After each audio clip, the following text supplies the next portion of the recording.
Bonjour et bienvenue dans la saison 2 du podcast Harmonie atypique. Je suis Clémence Salami, fondatrice d'Harmonie atypique, sophrologue quantique et accompagnante en psychoénergie au croisement de la sophrologie quantique, des neurosciences et de la compréhension profonde du système nerveux sensible. Dans cette saison, je t'invite à explorer ce qui se joue à l'intérieur, là où la fatigue ne se voit pas toujours, mais s'inscrit profondément dans le corps, dans le rythme, dans le vécu quotidien. Si ces espaces d'écoute t'apportent soutien ou clarté, tu peux t'abonner à Harmonie atypique et activer la cloche. C'est une manière simple de soutenir la création de contenus respectueux des sensibilités particulières. Je te propose maintenant de prendre un temps pour toi, de laisser ce qui vient d'être dit s'installer tranquillement et d'entrer à ton rythme dans le cœur de cet épisode. Merci et bonne écoute.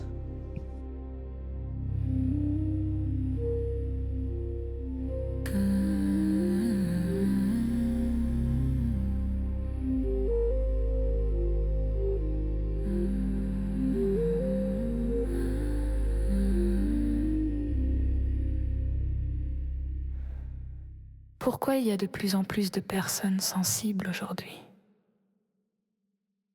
Respire doucement et regarde autour de toi. As-tu remarqué que le mot hypersensible apparaît de plus en plus souvent? Dans les familles, à l'école, au travail. On entend « Mon enfant est sensible, je me découvre hypersensible. » Beaucoup de gens autour de moi semblent débordés. Alors une question surgit naturellement. Y a-t-il vraiment plus de personnes sensibles qu'avant? Ou bien est-ce autre chose qui se produit?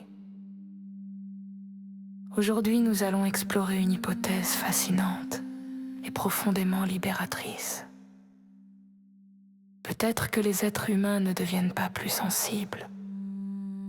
Peut-être que le monde devient plus stimulant que ce que notre système nerveux peut absorber. Et cela change tout. Ton cerveau est un organe d'adaptation. Depuis des millénaires, il évolue pour répondre à l'environnement. Pendant la majorité de l'histoire humaine, les stimulations étaient simples. La nature, le rythme du jour et de la nuit, un cercle social limité.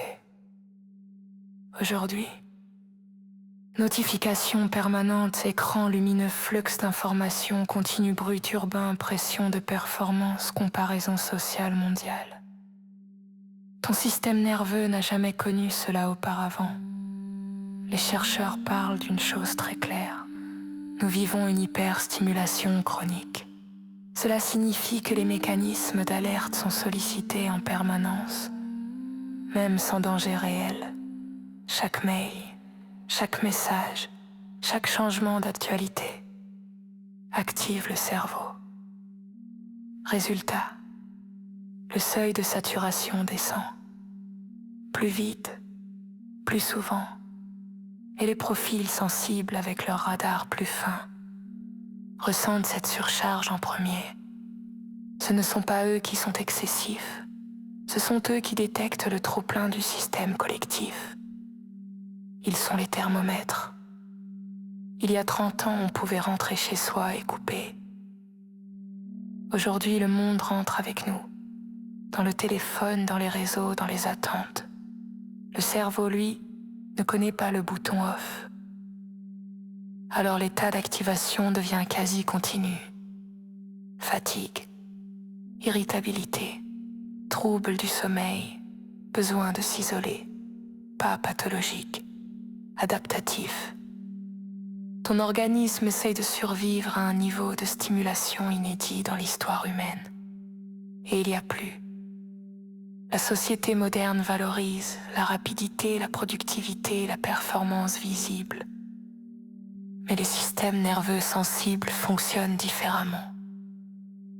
Ils ont besoin de temps, de profondeur, de récupération. On leur demande d'aller vite avec un moteur conçu pour analyser finement. Forcément, il y a friction.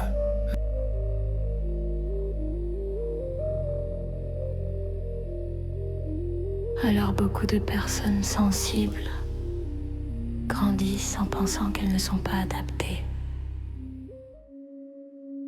Mais peut-être sont-elles, au contraire, les premières à montrer les limites du modèle actuel.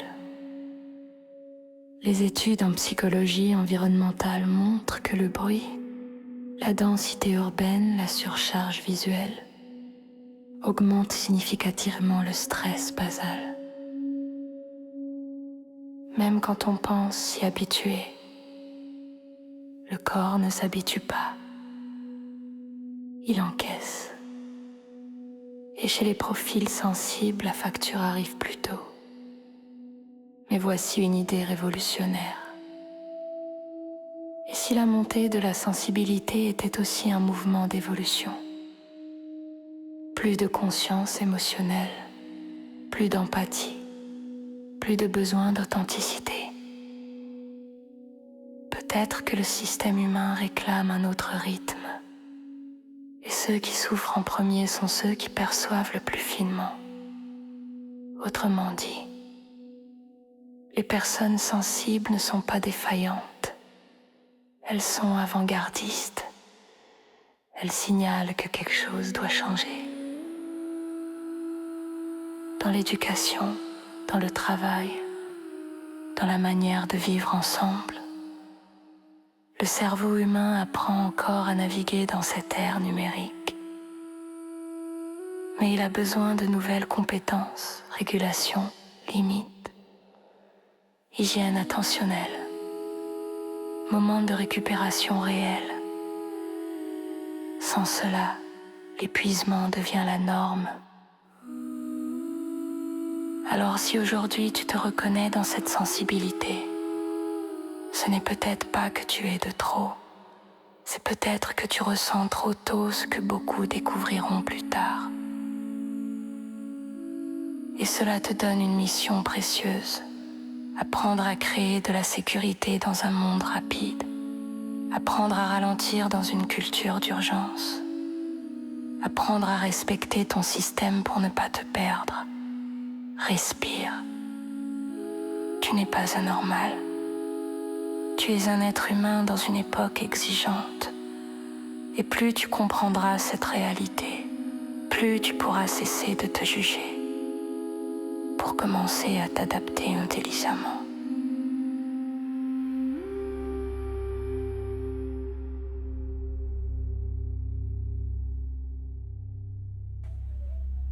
Avant d'arriver au terme de cette écoute, je t'invite à rester un instant avec ce que tu viens d'entendre, sans chercher à analyser, simplement en laissant ton corps intégrer à sa manière. Cet épisode de la saison 2 se termine ici. Si certains mots ont résonné pour toi, sache que cette fatigue n'est ni un défaut, ni une faiblesse. Elle est souvent le signe d'une grande sensibilité qui demande un autre rythme, plus respectueux du corps et de son fonctionnement. Tu peux t'abonner à Harmonie Atypique pour continuer ce chemin d'écoute et recevoir les prochains épisodes de la saison 2. Merci pour ta présence, pour ton attention et pour la douceur que tu choisis d'offrir à ton propre rythme intérieur. À très bientôt dans Harmonie Atypique.